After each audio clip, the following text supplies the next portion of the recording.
He's public enemy #1 as far as China's concerned.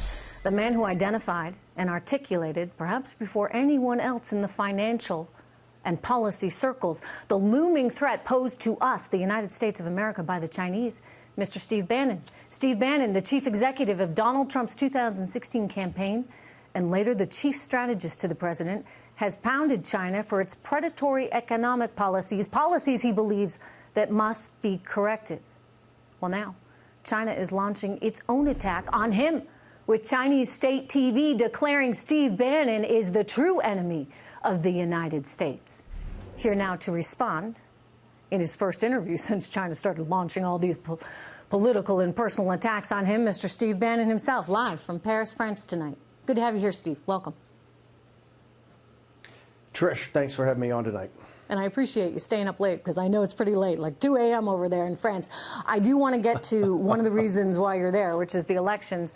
But let's get to the China stuff first, starting on the other side of the world, if you would. The Chinese are saying that you, sir, are hurting America, that you're the problem, you are the demon, I believe was the quote.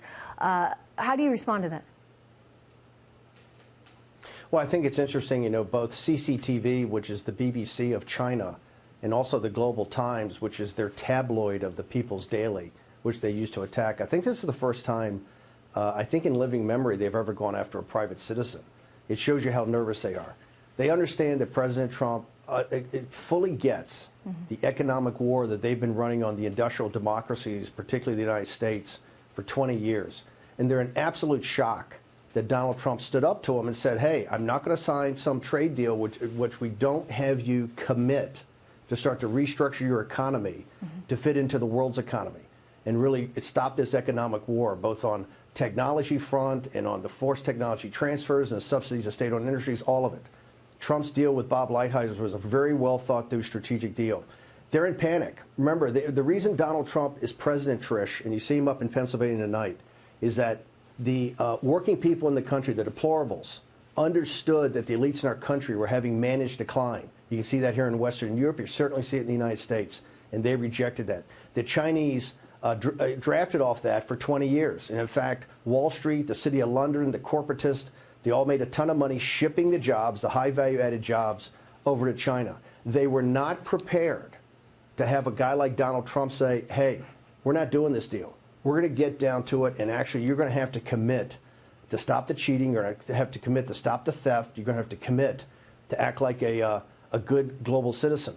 And so now you see him striking out. Today, interestingly enough, after they attacked me over the weekend, Lee Hood, the chief negotiator, and President Xi went to a rare earths, one of the largest rare earth producers in China, I think to send a signal to the United States that this economic war is about to go to another level. So China's playing the long game, right? I mean, they've got a plan for the next 100 years. We have a plan effectively for the next, couple of years. And if President Trump is reelected, then a plan for the next 6 years or so. So I guess my question is, how much pain can our economy withstand if, in fact, we're affected by this? Thus far, Steve, we've been in pretty good shape, right? You look at the GDP numbers, you look at the job numbers, all of that has been good. But if it starts to turn, do the Chinese sit back and say, hey, I told you so? And then do we run the risk of maybe caving to some of that economic and political pressure? You know, the backbone of this country, the working men and women have been through a lot and have, through the 20th century, have supported the policymakers in the direction of the country. I think what's most important is what you see is that you're seeing it coming together right now. Those numbers you just talked about, remember, the drop in import prices, the increase to the 3.2 over the 2.2 economic growth, this is all because of Trump's plan. It's coming to fruition. We're seeing a decrease in the trade deficit. We're seeing the import prices come down. And so you're starting to see, you're seeing employment coming down. You're seeing the fact of what Trump's doing, his long game, and I think it's longer than a couple of years. He's bringing the supply chain back to the West. And that is where the heart of this breaks Made in China 2025, which is the heart of this thing, which was advanced chip design, artificial intelligence, and robotics, which China was trying to basically steal our technology, become a dominant high-end manufacturer. Trump is breaking that right now. And I think you can say, I think this game is a lot longer played. And you see today, if you read the front page of the Financial Times, you now have Dan Coates and the intelligence groups going around to the venture capital firms, the private equity firms, the corporations, the Silicon Valley, and starting to walk people through the threats of Huawei and some of these others. And that is driven by both Senator Marco Rubio and Senator Mark Warner, the Democrat. I believe you're seeing a coming together with the tweets of Chuck Schumer, Nancy Pelosi. I think you're seeing people like Rubio and Capitol Hill. It's been a sea change over the last 2 years. That's Trump's leadership and not backing down. So you're seeing now, I think, the country coming together. I think we're now having, with Mike Pence's speech, you're seeing all forces of government start to go. This is not about the Chinese people. The Chinese people are the ones that have been absolutely, blown apart by this. This is 100% of the CCP, this radical cadre of the CCP that's been doing this. And so I think you're seeing it coming together. They say they can play the long game. I don't think they've got the bullets in the chamber. I look at the enormous rise, right, in the Chinese economy, and you can go back. It really started under Bill Clinton, and I'm not pointing the blame towards anyone specific here, because it continued really under both parties. And American business benefited from that. American businesses liked that, right, because they wanted to have a presence in China. And the thought being, gosh, you got 1 billion people over there. You want to have access to that market. And so CEOs who are interested in the daily stock price and quarterly earnings are thinking, I need to be in that market. Is this the place where you need government to step in, because market forces would be more selfishly driven, in that the CEO wants the earnings that they could get from China, and maybe willing to risk a lot and sacrifice a lot? This is the heart of this is the heart of economic nationalism. In fact, they really weren't just looking for the Chinese market. The central part of this, and you're too polite and too nice to call them out, so I will. This is the permanent political class. This is not about party. This was both Republicans and Democrats. This is from Clinton to Bush to Obama. This is all the Wall Street faction. This is the corporatist. The first thing they wanted was to ship the manufacturing jobs over. They wanted cheaper labor. Okay, they wanted access to the Chinese market ultimately. This is about cheap labor. This is why throughout the world, what China exports the most is deflation and overcapacity, and we've allowed them to do that. Okay, that's why you haven't had wages rise in Japan, in Western Europe, or the United States. This is all part of the kind of party at Davos, of their economic plan, which they benefited from. Remember, in this managed decline by our elites, the elites did fine. Okay, and in the financial crisis where they bailed themselves out, is the working people throughout Europe, in the United States, in Japan that have taken it on the chin.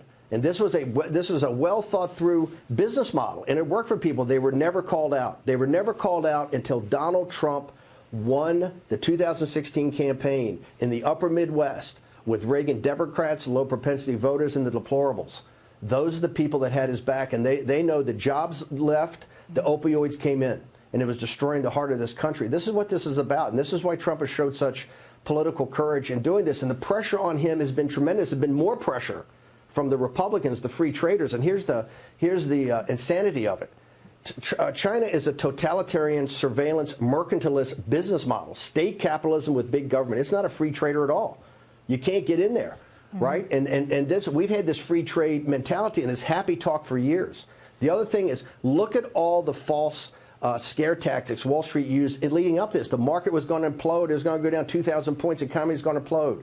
It's just like the scare tactics that were used when Donald Trump won the presidency and they said the market was going to implode. Okay, the fear project turned out to be Y2K. The economy is actually going strongly, right? There's been a few perturbations in the market, but it's basically a break even. And I tell you what, I think Trump's very focused, and I think you'll see in his speech tonight in Pennsylvania, I think he'll reiterate this, but this is the beating heart. This is the single most important thing he'll do in his presidency. This is his Reagan moment. This is a major inflection point in world history. It's a major inflection point in American history. Which is why the Chinese are so mad at him and also at you. Let me ask about what's going on in Europe, and we'll continue this conversation here. I mean, you've got also a working class there that said, okay, we've had enough. This isn't fair. We've gotten the short end of this stick. What is it that we should know about Europe as we think about how the U.S. is going to react in 2020? I think you see, look, Brexit was the forerunner to the 2016 Trump election. I think you're seeing here, you saw in Australia the other night, a populist, it was a victory at the very last second. And I think you're seeing here momentum building for these populist nationalist sovereignty parties. I think the momentum is building. I'm here in France where Marine Le Pen has come back in a tremendous comeback when she was defeated by Macron. She and Macron are in actual dead heat for these European parliamentary elections. He's made it a referendum on himself.